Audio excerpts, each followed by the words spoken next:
Good afternoon, everyone. My name is George Ferrari, and I serve as CEO of your community foundation. Thank you for making time today to join us for our annual estate planning seminar. We're very excited that you are here with us today. We're in a webinar format here in Zoom, and that means that you're seeing the videos of panelists and the folks at the Community Foundation, Amy Levere, Nancy Massicci, and myself, and our presenter today, Mariette Geldenhuys.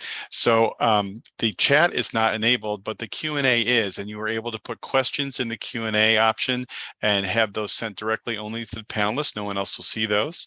This seminar is also being recorded. You'll receive a copy of the recording, and it will also be available on our website. So our plan today is to have Mariette Geldenhuys present. Then Nancy will do a very short bit of information about some of the ways in which the Community Foundation can partner with you and your charitable planning aspects of your estate planning. And then we will have time for Q&A. And again, that'll be through the Q&A option. Your video and your microphone have both been muted so that it's not distracting to the broader group of folks. We have over 50 people signed up here already, and more have been registered, so we expect people to join us. But for now, I want to welcome and thank and appreciate Mariette Geldenhuys, who is a former board member and former board chair of the Community Foundation and has practiced law in Ithaca for the past 33 years. How is that possible? 33 years in areas including estate planning, estate administration, family law, and adoption. 18 years ago, Mariette shifted the focus of her practice to collaborative law and mediation to help people resolve legal issues in a respectful, client-centered way and without litigation. She is frequently a lecturer and trainer on issues related to estate planning, collaborative law, mediation, and LGBTQ family law.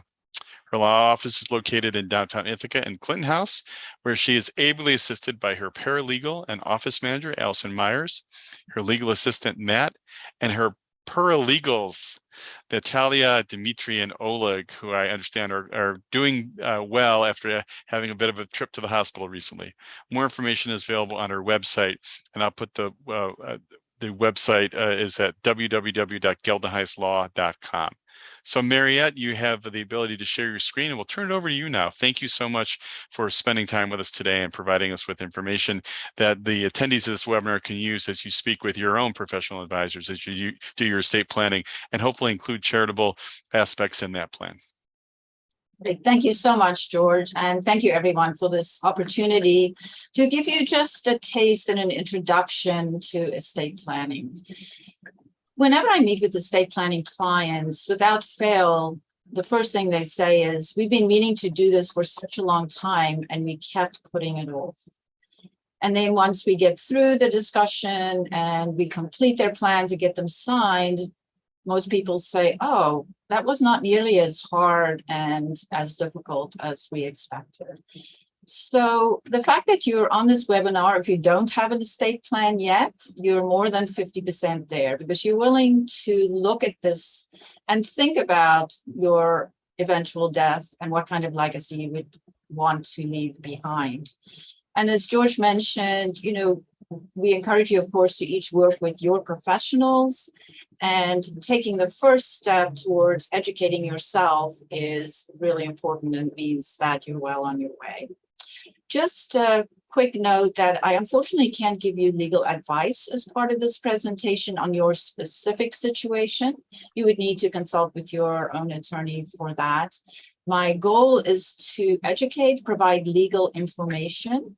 That being said, of course, I'd be happy to answer questions. Those of you who submitted questions in advance, I tried to weave them into my presentation, and we will definitely leave time at the end for questions as well.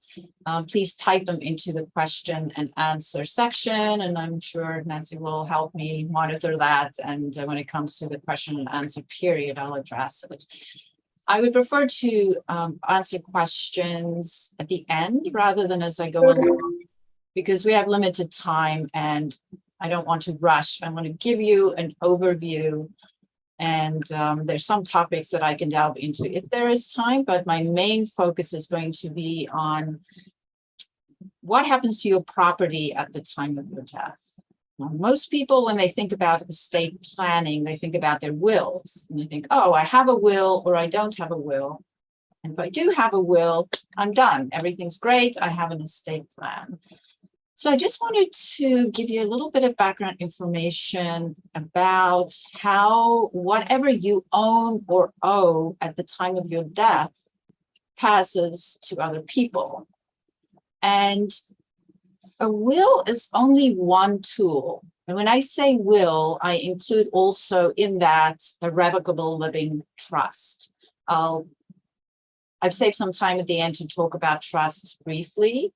So irrevocable living trust is an alternative to a will. I know there were some questions about it, and I'll talk about that as well. But whether it's a will or irrevocable living trust, that's only one tool by which you can make sure that whatever assets you have pass to the people that you want it to pass to. So I'm going to start the share screen now. I'm not going to follow it exactly, but at least it will give you some context and something to look at for those of you who are visual learners. So I'm going to start with the ways that property passed to other people. And the first section here is what's called by operation of law. And that's typically things where you can designate a beneficiary. Very important to understand, a will has nothing to do with these kinds of assets.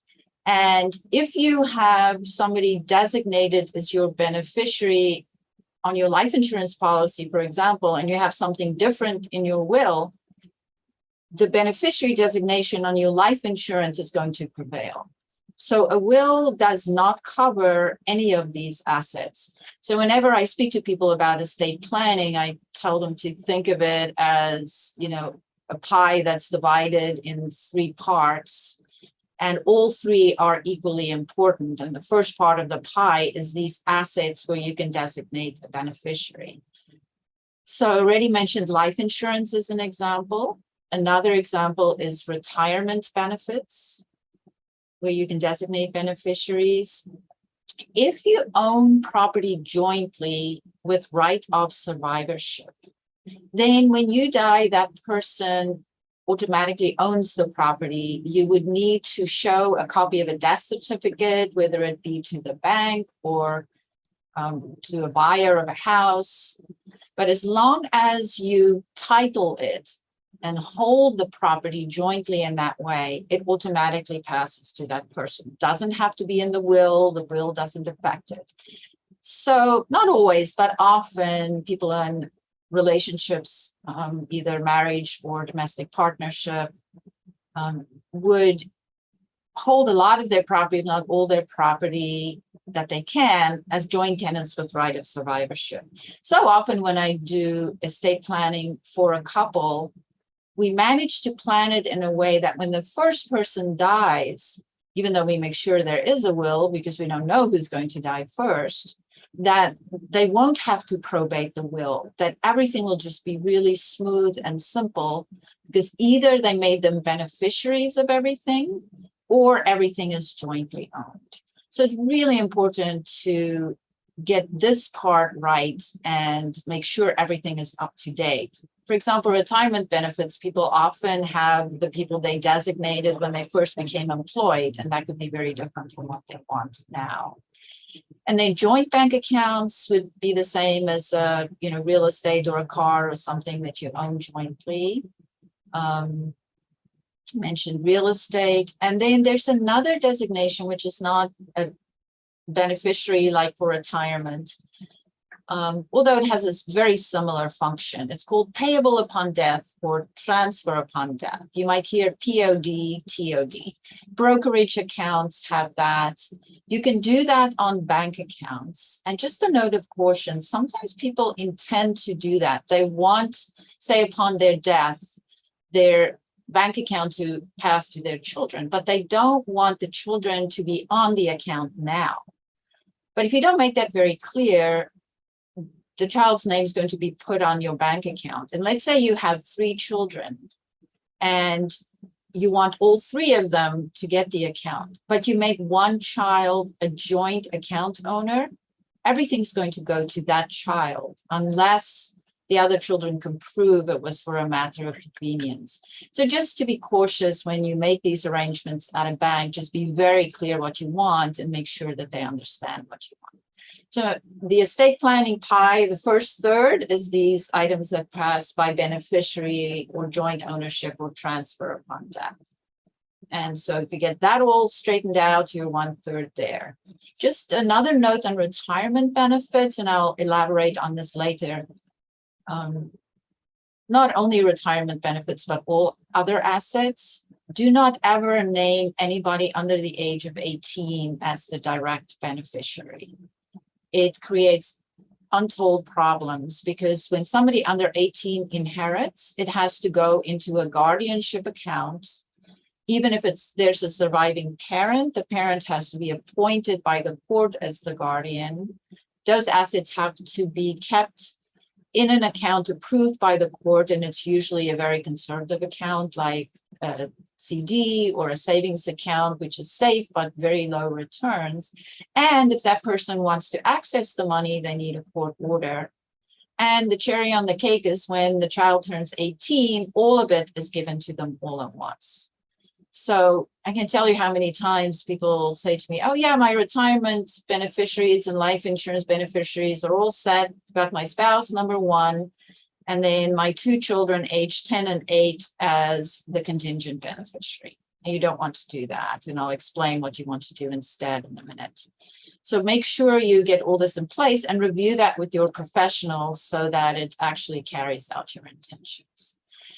Then there's another piece that is not in the first category I just discussed, but also doesn't have to pass through your will. And it's something called a family allowance. And it's part of the New York State law. I'm not going to read out all of these items. I'll just show them, scroll down a bit. Some of them, are fairly low limits, but basically household items, various other personal items. This one always amuses me. Domestic and farm animals with food for 60 days. And I'm thinking, what are they supposed to eat after 60 days? But in any event, that's included.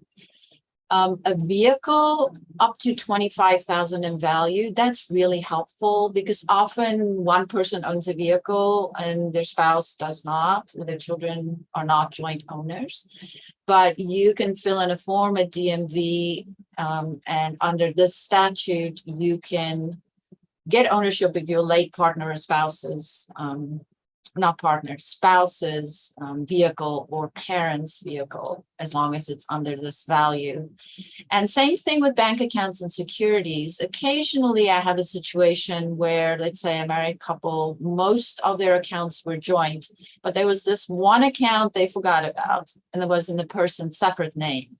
And they don't want to have to start the whole estate process for this one account, but they don't want to just leave it there because let's say there's $10,000 in there. So then there's an affidavit, a sworn statement that can be completed and presented to the bank, and then they will turn over those funds to you. So this is basically the probate-free, automatically passes to spouse or children under 21. This is not going to help adult children over 21. But spouse and children under 21. A lot of people are unaware of this, so we often help with these affidavits. So then, in terms of wills, which seems to be the main focus for folks, I have good news and bad news. The good news is everybody who lives in New York State has a will. The bad news is that will might not say what you want it to say. So let me explain what I mean. There's a common misconception that if you don't have a will, everything you own goes to the state if you die. Now, that is absolutely not true. The only time that would happen is if no living relatives can be located. And I've only in 33 years of practice seen that happen once. So it's very, very rare. So there is a default setting, basically. It's called intestate succession. Testate meaning with a will. So you can, look at these and say, oh, that's fine with me. I don't really have to worry about it. Or you might look at it and say, wait a minute, I would never do it that way. If you have a spouse and no children, everything goes to a spouse, and that's straightforward. If you have a spouse and children, 1/3 goes to your spouse, 2/3 to your children, and equal shares. Now, most people don't want that, especially if you have minor children, because then what I mentioned before will happen. The assets will go to them in these guardianship accounts that you can't use and is turned over to them at 18. And this can really put a surviving parent of young children in a financial bind, because they don't have access to all the funds of the couple if they weren't jointly held to take care of the kids.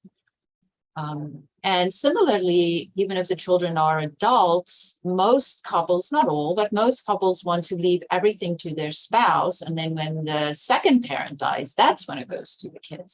They don't want the spouse to just get 1/3 and the kids 2/3, but that's the default.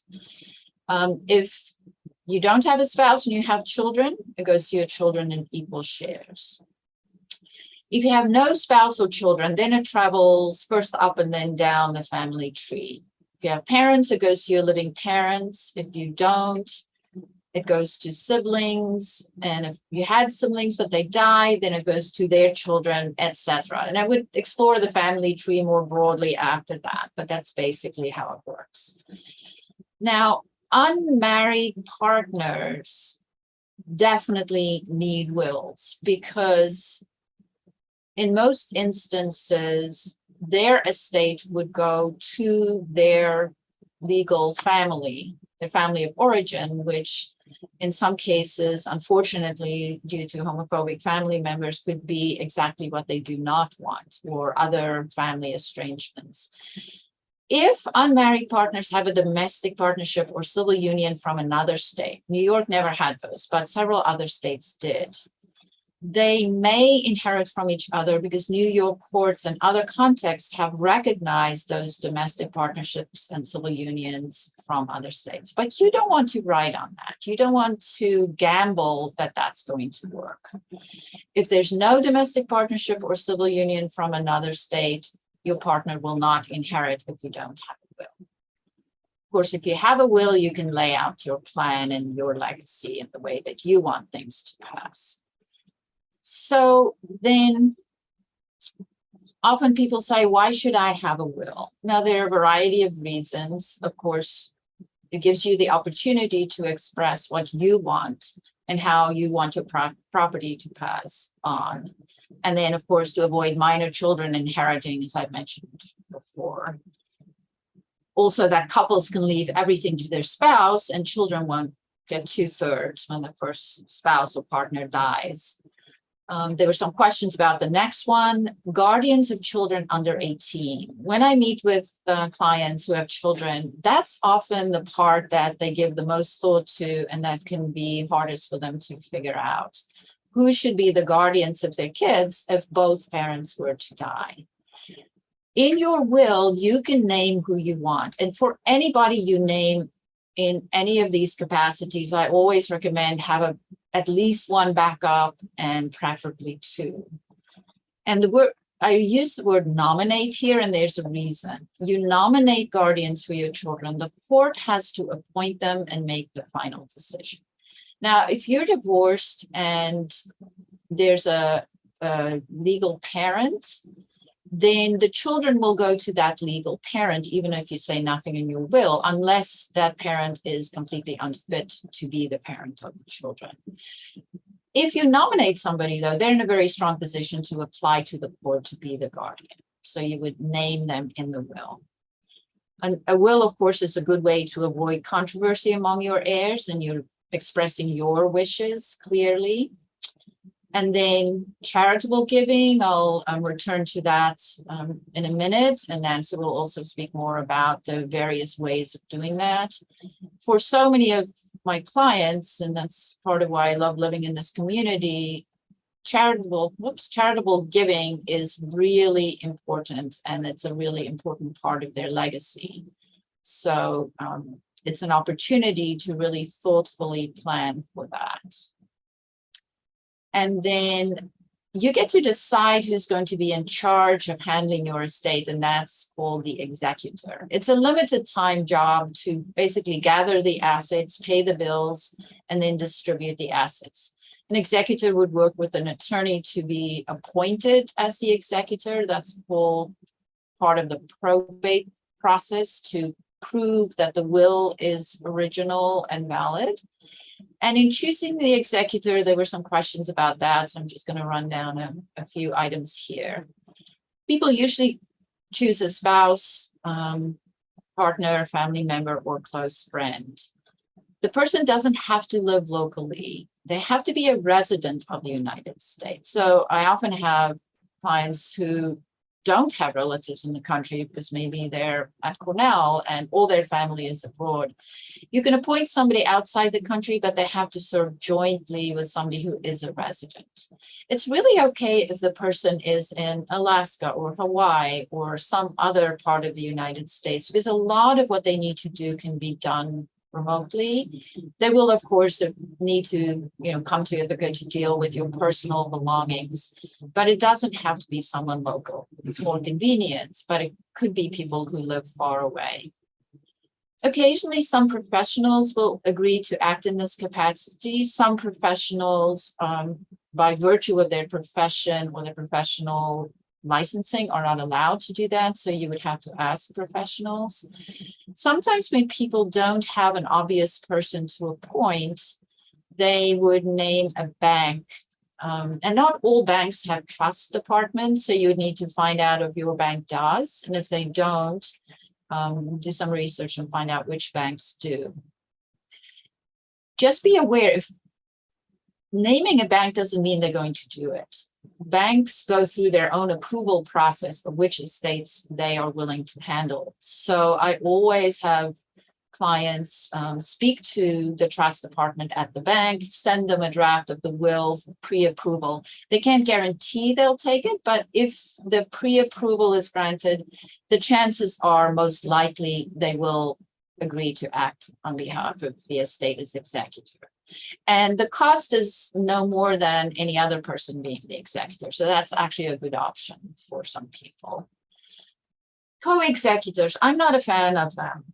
It just opens up the opportunity for disagreements and strife and conflict in a family. So often parents say to me, I don't want to choose between my children. I don't want one of them to feel bad. So I want both my children as co-executors. And, doing this kind of work and having experienced, of course, like we all do, losses in my life and my family, after someone dies is a very tender and emotionally difficult time. And it's a time when old issues can easily get exacerbated and lead to disputes. So it's much better, in my view, to nominate one executor, another as a backup, and even a second backup, and discuss it with your kids while you're alive. It may mean that, one child you think is more suited for this role, and then there's some other roles like power of attorney and healthcare proxy. But in a way, you're not handing your kids a gift by making them co-executors. By trying to avoid conflict now, you're setting them up for potential conflict later. Now, I mentioned executor payment. There's a law that says how much an executor gets paid. Now, if it's a family member, they often say, no, I don't need to get paid. I'm inheriting anyway. So you can waive it, but you don't have to. And it's a lot of work. So I always encourage executors to think carefully about waiving.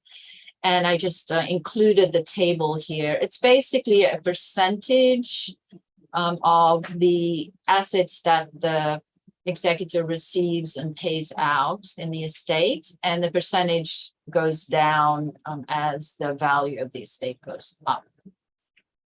And then another important reason to have a will is estate tax planning. Now, we're not going to have the opportunity to go over the estate tax planning in detail, because that's kind of it's a sophisticated estate tax planning tool. So all I want to cover here is just to encourage you You know, if you have an estate that's potentially subject to estate tax, you want to make sure that you get good planning. I'm scrolling to that spot here. So federal estate tax, the limits are quite high now. Federal estate tax does not apply to estates of less than $12,060,000. Keep in mind, this includes all your retirement, all your life insurance, all assets. So most folks are not going to be dealing with that level. State estate tax, the limit is lower, currently $6,110,000. So if all your assets together rise to that level, you definitely need to make sure you consult with an attorney who does sophisticated estate tax planning, because there are things you can do to lower your estate and avoid or limit estate tax. And of course, one of the best ways to do it is through charitable giving, because anything in your estate that you leave to a charity is not going to be counted as part of your probate estate, or not your probate, your taxable estate. So sometimes that's part of the planning, is to make charitable gifts. Step up in basis, that was one of the pre-submitted questions. So let's say you and your partner or spouse bought your house 30 years ago, and eventually it's going to go to your kids in your will, but it's tripled in value, and you don't want them to have to pay a huge capital gains tax if they sell it. If something passes to somebody at the time of your death, they get what's called a step up in basis. So let's say you bought your house for $100,000, it's now worth $300,000. Your children's basis in the property is going to be $300,000. And then if they sell it for $320,000, they would only have to pay capital gains tax on that step up in the basis. And that works for houses and securities and all other assets. So this is a reason not to give things to your kids or other people during your lifetime, because then they don't get the step up in basis. So this is something important to discuss with your estate planning attorney. So then who should have a will? Well, in my mind, anybody who's over the age of 18 should have a will, but I know that's unrealistic. If you're 18, you don't have many assets, then you're not married, your parents will inherit, and in most cases, that's okay. So it's not a major issue for people. In terms of who should have a will, just confirming what I mentioned earlier, especially important if you have children and when you and your partner are not married. Those are the times when it's really important to make sure you have a plan. Also, if you don't have close relatives, or you don't want them to inherit or handle your estate, because just like there's that, will we all have if we don't have a will, it also says who's in charge of dealing with your estate, and it will also go to nearest living relatives. And for some people, that's just fine. And for some people, it's the very last thing in the world they want. Another time to think about making a will, if you acquire an asset of significant value where you can't list the beneficiary, like when you buy a house. That's often when people come in to see me, when they buy a house or when they have children. So just a few quick notes on drafting and reviewing a will. A will has instructions to pay debts. You don't inherit your loved one's debts. The estate is responsible for the debts. So if there are not enough assets in the estate to pay the debts, it's a bankrupt estate. Unless you co-signed and you're on the debt, you don't inherit the debt. You get to think about who will get your tangible, movable things. Very important, of course, from my and my paralegal's point of view. You can make arrangements for pets. Important to think about who will take your pets, or at least who will be in charge of finding good homes for them. And you can set up a simple pet trust to help take care of them. Charitable bequests are already mentioned. You can make specific assets go to specific people. This is something to carefully review with your attorney, because you don't want to designate things, so many things specifically that there's not enough assets left to pay expenses in the estate. The standard clause these days in all wills I do is access to digital assets, because that can be a nightmare if you cannot access digital information. Provide for minor children. Now, what you do for minor children is to set up a trust. The trust is not going to exist right now, but if both parents die before the children are the age they pick in the will, which can be 25, 21, 29, 30, whatever they want.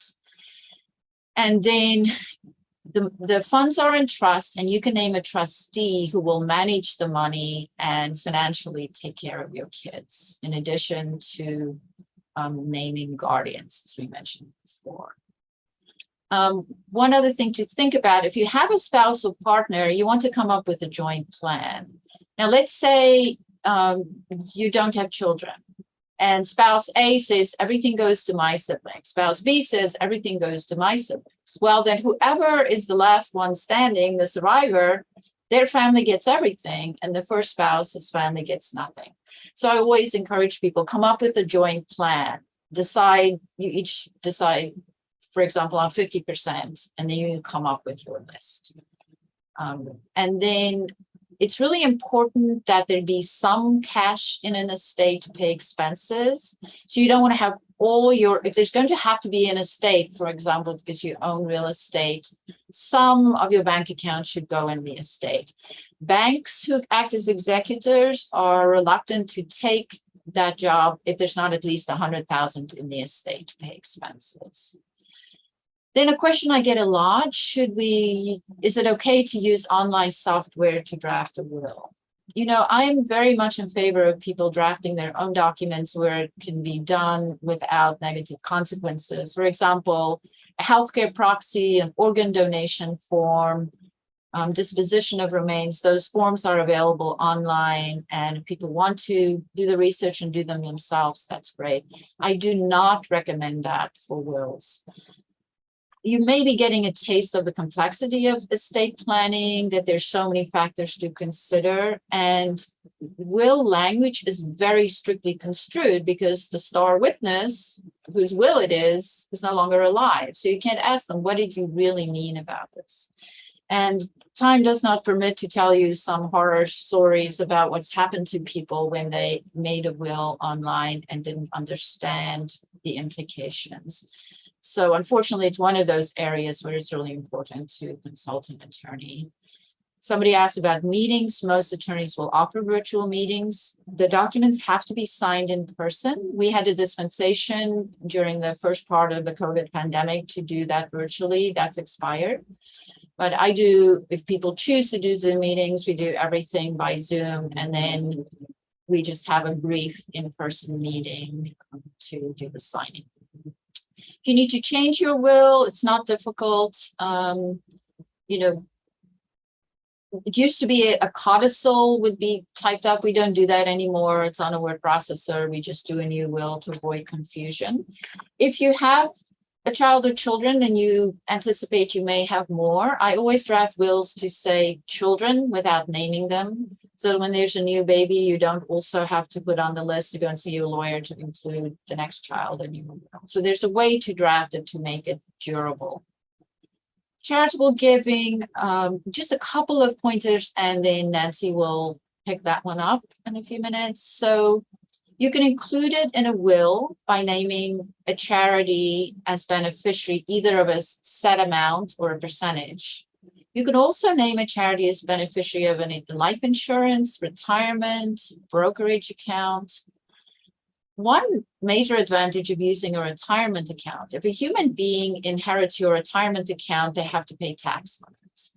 A charity does not. So it's a way to stretch your charitable dollars and make sure that more of it goes to a charity as opposed to the tax authorities. I have named the Community Foundation as one of the beneficiaries on my retirement accounts for this reason, rather than including it in my will, because it will stretch the charitable dollars. Just be aware, if you include a charitable bequest in a will, The Attorney General's office gets involved. They are there to protect the charity's interest. It's just a few extra steps in the probate of the will. Not a big deal, but it's just something to be aware of. So we're getting to the point where I need to turn this over to Nancy. So Nancy, do I have a couple of minutes just to talk about trusts, just some highlights? Yes, absolutely. Okay, so I'm just going to talk about that briefly. So a testamentary trust, that's a trust that's included in your will, and that trust will not come into being until you died. One I already mentioned for kids who are underage, and you can choose the age until when their money is in trust. You have, very important, you have a special needs child. They receive governmental benefits. You can have a supplemental needs trust so that the money doesn't go to the government to reimburse them for benefits, but it can supplement what your child's needs are. Sometimes there's a child, a beneficiary who has some kind of physical or mental health issue, could be an addiction, could be that they're just not good at managing money. That might be another reason to leave money in trust. And then revocable living trusts, I'm just going to say a few things about them. There are other kinds of trusts which can be for Medicaid planning. Time won't allow us to get into that. If you're interested in Medicaid planning, make sure you consult a very knowledgeable elder law attorney. But revocable living trusts are an alternative to probate. Basically, you set up a trust with the help of an attorney, and then you transfer all your assets into the trust, the ones that don't have beneficiaries. And then when you die, the assets are distributed by your trustee, and they don't have to go through the probate process. So it saves the time and the expense of the probate process. Also, in New York State, the people who would have inherited, if you didn't have a will, need to be notified when the will is submitted to the court for probate. Sometimes that's a problem because people just don't want their relatives to know. They're afraid they're going to try and obstruct things. Sometimes they don't even know who these relatives are or where they are, or they are in a different country. So we sometimes do a revocable living trust because we know probate's going to be a bear trying to track people down. Now, a revocable living trust is more costly to set up than a will. And it's also more work to get everything into the trust. And it's a little bit more cumbersome to manage. So it's more work now, more expense now. For that reason, a lot of people don't have strong reasons to have a revocable living trust opt to do a will. But this is something to carefully discuss with your attorney for your specific situation. And, another thing in a revocable living trust, it can provide for a smooth transition. If you become incapacitated, your successor trustee is already named, and then they can take over managing your estate or your assets during your lifetime. It's private. There'll be no will filed with the court that anybody can go and look up. And you can change it. You're not locked in, or you can even revoke it. And then when you die, that's the point where it becomes irrevocable. I'm going to stop there because I see there's some questions building up in the chat. I'll stop share and hand it over to Nancy, and then we'll do questions and answers. Great. Thank you so much, Mariette. This has been wonderful. And I know it's very complex, as you said, and we've all gotten a taste of what that looks like and the reasons why we need someone like you who's well-versed in this. So thank you again. I am Nancy Massicci. I've been with the Community Foundation for 7 years. And while I'm giving my update, maybe Mariette could look at those 10 questions in the chat, and we'll come back to you and we can ask questions as we hear me for just a few minutes. And as I said, I've been with the Community Foundation for 7 years, which is a wonderful place to work and to grow and to learn about the multiple needs in the community and to be able to support this community through some charitable purposes. And they say wisdom grows with age. And I don't know about that, but given my 25 years in the business, I'm pleased to provide a few nuggets that focus on the aspect of generosity. So as you may know, it's National Make a Will Month. And this is our annual basic estate planning event to help and remind those 3 and 5 adults who don't have a will to get one. And most people say they just haven't gotten around to it. So I'm glad you're here for this free resource. And when you get to my age, I often wonder, where has the time gone? And I am now planning things differently than I did when I was younger. I focus more today on leaving a legacy for my kids, not just an inheritance. I want to leave a legacy for a community, this community where I was shaped and molded and succeeded. So you may be wondering, how philanthropic am I? Or how do we go about thinking about personal circumstances and family interests that matter to us, our family values. I'm just like you. I work hard. I bought a house. I pay my debts. I travel a little, but who shaped my life? Who do I want to thank with a gift or honor? What organization or who can I help and plant the seed for their growth to make a difference? As you know, we're standing on the shoulders of others. Philanthropy lies in our hands now, and we too can make an impact for the next generation. So each of us can show support, honor a family member, and not affect our everyday cash flow. So how do we do that? Or how do you do that? So Mariette has described how you can do that through writing your will. You'll have an opportunity to join an amazing group of people who have helped the community by including a future gift. Several ways to do that include some of the most basic ways: your will. As Mariette mentioned, you can name an amount or a percentage. Besides, in your will, you can name a charity as beneficiary, and Mariette gave us a list of those: retirement assets and your insurance policy. And the Community Foundation has something called Field of Interest funds. And there's other ways too, and they get a little more complicated. And that's through a charitable gift annuity. And this is a tool where you can make a gift in your lifetime and receive income. And I want to show you a very simplified way to think about that. This flow chart. Are you seeing the flow chart? Yes, thank you. This is how it would work for a donor. There's some paperwork involved. If you want to earn income and help others and give a gift later, typically someone would come in and talk to us about something like this and decide how they would use this asset with their accountant, their professional advisor. But cash or appreciated securities are often given, and there's some tax advantages to that. You receive immediate charitable income tax deduction. If it is a capital gain, like a stock or mutual fund, those capital gains are not, there's a reduction for you on those kinds of appreciated assets. And a portion of the income you receive is tax-free. So the Community Foundation receives your gift. These papers are signed. We invest it, and you are going to receive guaranteed payments to support yourself or a loved one for life. The remainder then goes to the Community Foundation, and your future gift recreates your legacy.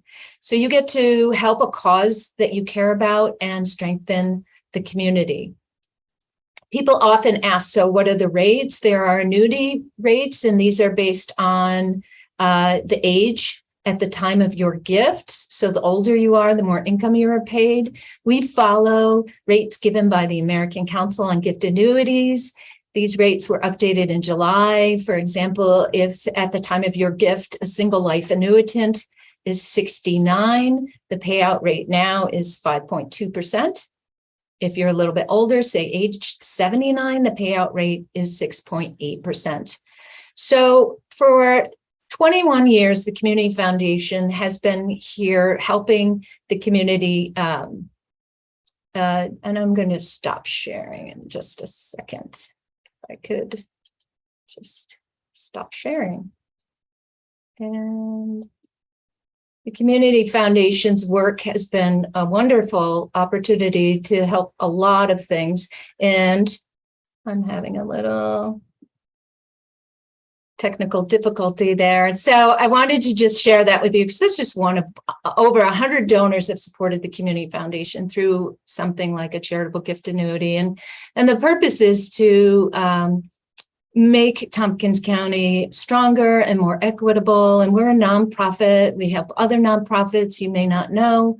Over 400 nonprofits receive 2 to 3 million in grants from us each year. And there are more requests. We cannot support them all. So there are causes you may be passionate about. Your planned gift can help ensure that we continue to be a wonderful place to live. You can help others in need. You can benefit yourself. When you tell us about your future support, you become part of our legacy society. And we would love to have you do that. So think about that. To learn more about making a planned gift, I'm a resource. Please contact me. And call your lawyer, a lawyer, if you don't have one, to set up an appointment to make your will. And I'm just pleased to have you here. And I hope I've given Mariette enough time to look at the questions, and I can throw it back to you.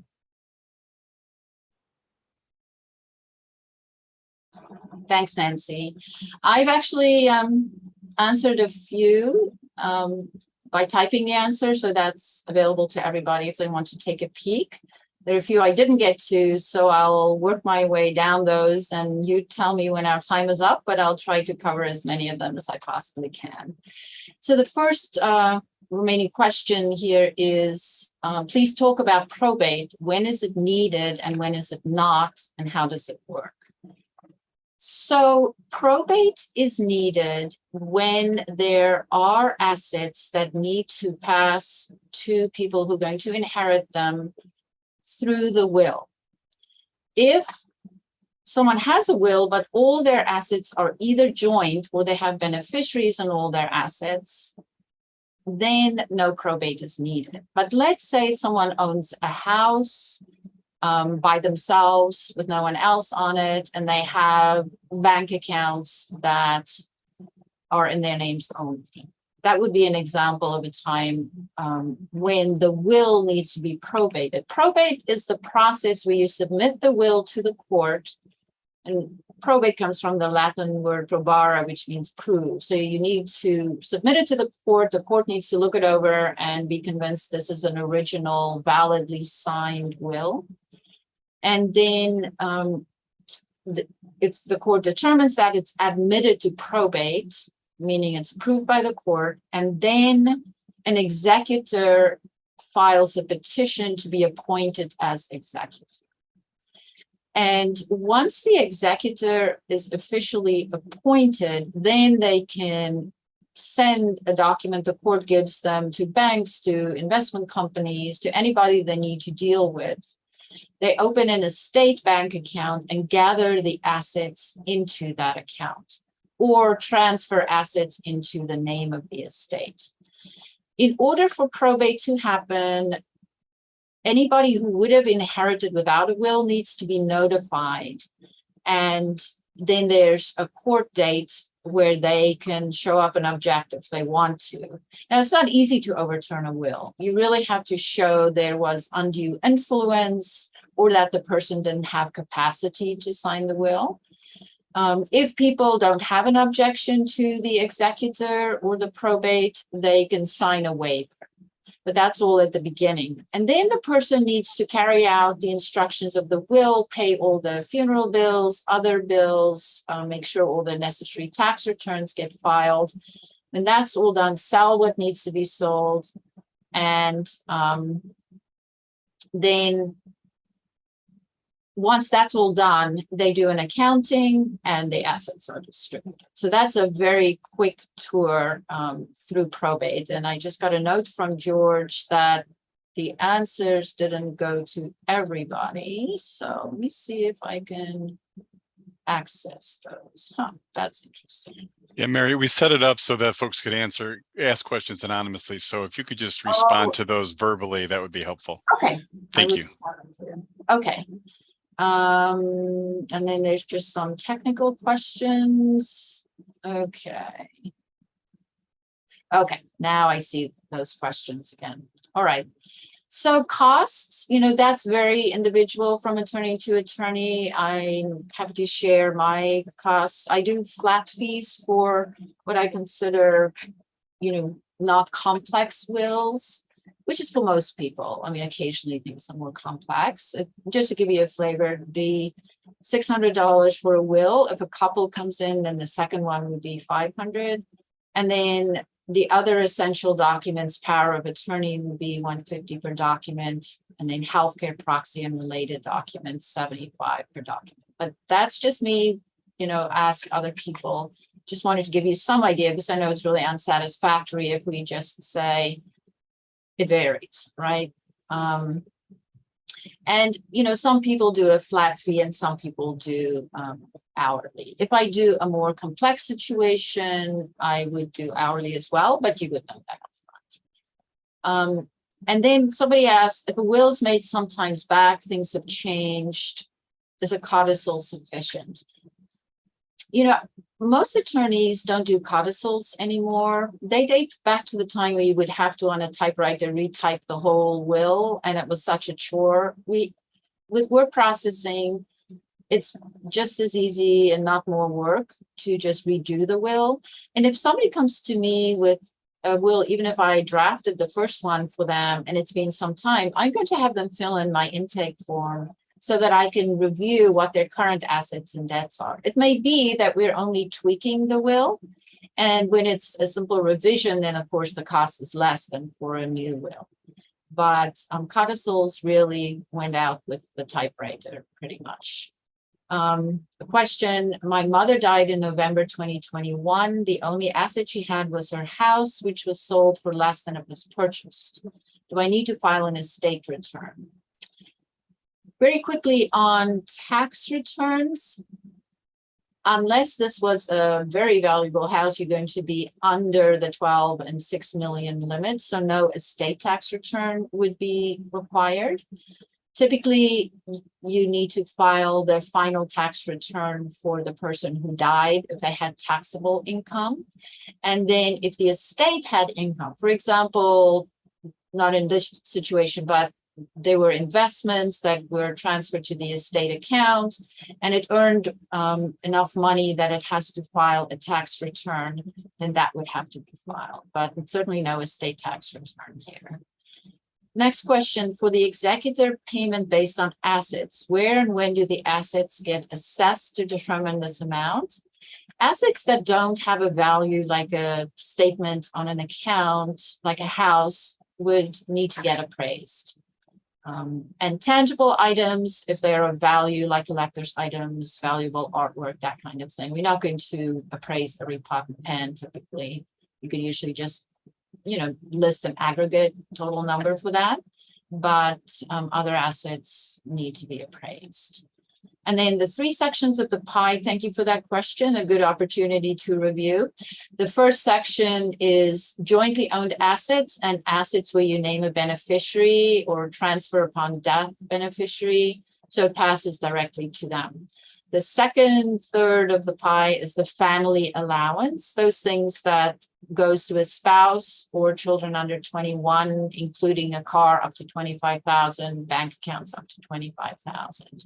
The third part is everything that doesn't fall in those two categories, which would either pass intestate by those automatic rules if you don't have a will, or would pass pursuant to your will.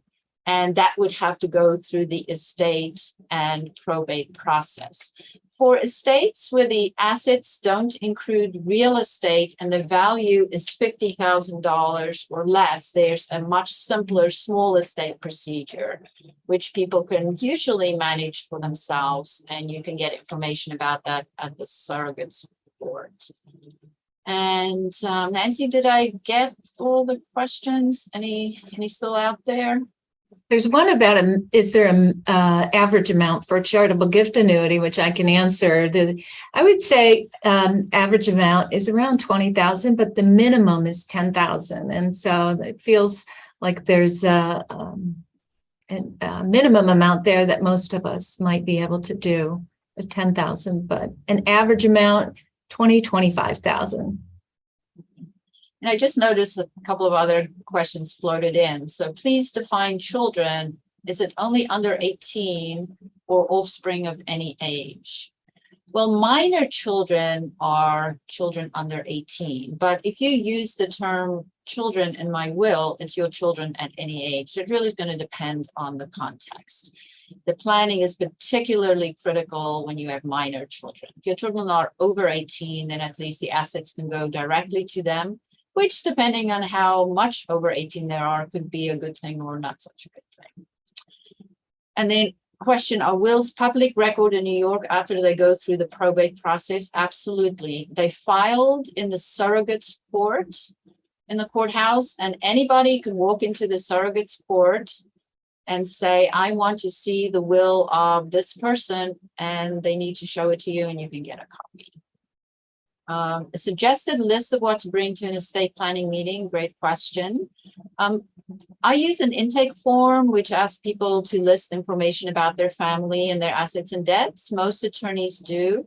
But basically, it would be a description of your family, children, nearest living relatives, and a listing of your assets and debts. Those are the important pieces. And for things like life insurance and retirement, who are your current beneficiaries? Mariette, I see another question about charitable gifts and naming the charity in your life insurance or beneficiary of a retirement account. And you could correct me if I'm wrong, and I would say you would want to contact the holder of that asset, whether it's an insurance agent or your broker, and ask for a beneficiary form. And then you would write in the name of the charity and the address. And sometimes they'll ask for the charity's tax ID number, which is on our website. And basically, that's it. That's all it takes. And some people let us know about this gift that's coming to us, and some don't. So you don't need to let the charity know. But we like to hear from our friends, and we like to thank them while they're still with us and become the Legacy Society member. Thank you, Nancy. The next question was about cost, which I think we already addressed. And this person said, how do I find an attorney? Certainly word of mouth is often a way people would find an attorney. Nancy mentioned the Tompkins County Estate Planning Council of Tompkins County. You can look that up. They have a list of attorneys who belong to that organization. But certainly call an attorney or ask for an introductory Zoom call. It needs to be a good fit and somebody you feel comfortable with. And we're happy to help too. We usually give 3 or 4 depending on someone's wishes. All right. Yep. Thank you. Mariette, a question, and I will add to it, is does the person have the right to have the original copy of their will, or when wills are created and finalized and signed and notarized, can you speak to where the will should be kept and who should have access to them? Sure, yes. The original will is going to be really important because that's what has to be handed to the court for probate. Some attorneys' offices, including mine, offer the service of keeping it in a fireproof safe. And then, of course, eventually, when attorneys retire, they make an arrangement with another office and notify their clients. You can keep your own original will, but just be very sure it's in a very safe place and let your designated executor know where it is. If it is in an attorney's office, let them know who that is. Do not put it in your safety deposit box because you need a court order to get into the safety deposit box. So very counterintuitively, it's the worst place to, have a will. So that's not an option.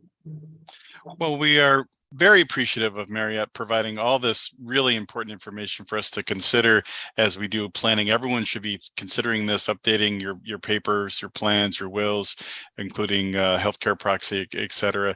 Mariette Geldenhuys has joined us for this year's estate planning webinar here. Mariette's a former board member of the Community Foundation and a attorney in private practice here in our community and part of the local estate planning council. This webinar has been recorded and will be sent to all the participants. It will also be available on our website, and would encourage folks who are interested doing next steps for you to find the right professional advisor for yourself and to have these conversations, and also to include the Community Foundation if possible. Nancy Massicci as Chief Development Officer, myself as CEO, happy to have conversations with you, sometimes with you and your professional advisors, with no obligation, to help us figure out how we can provide the philanthropic advising aspect of what you're doing. So thank you for coming. Thank you for being generous in our community. Thank you, Mariette, for being part of this, and appreciate everyone for making their time to be with us here today, and hope you enjoy the rest of your day here. Thank you, George. Thank you, everyone. Thank you, Mariette. Have a great day. Thank you. Thanks for the opportunity.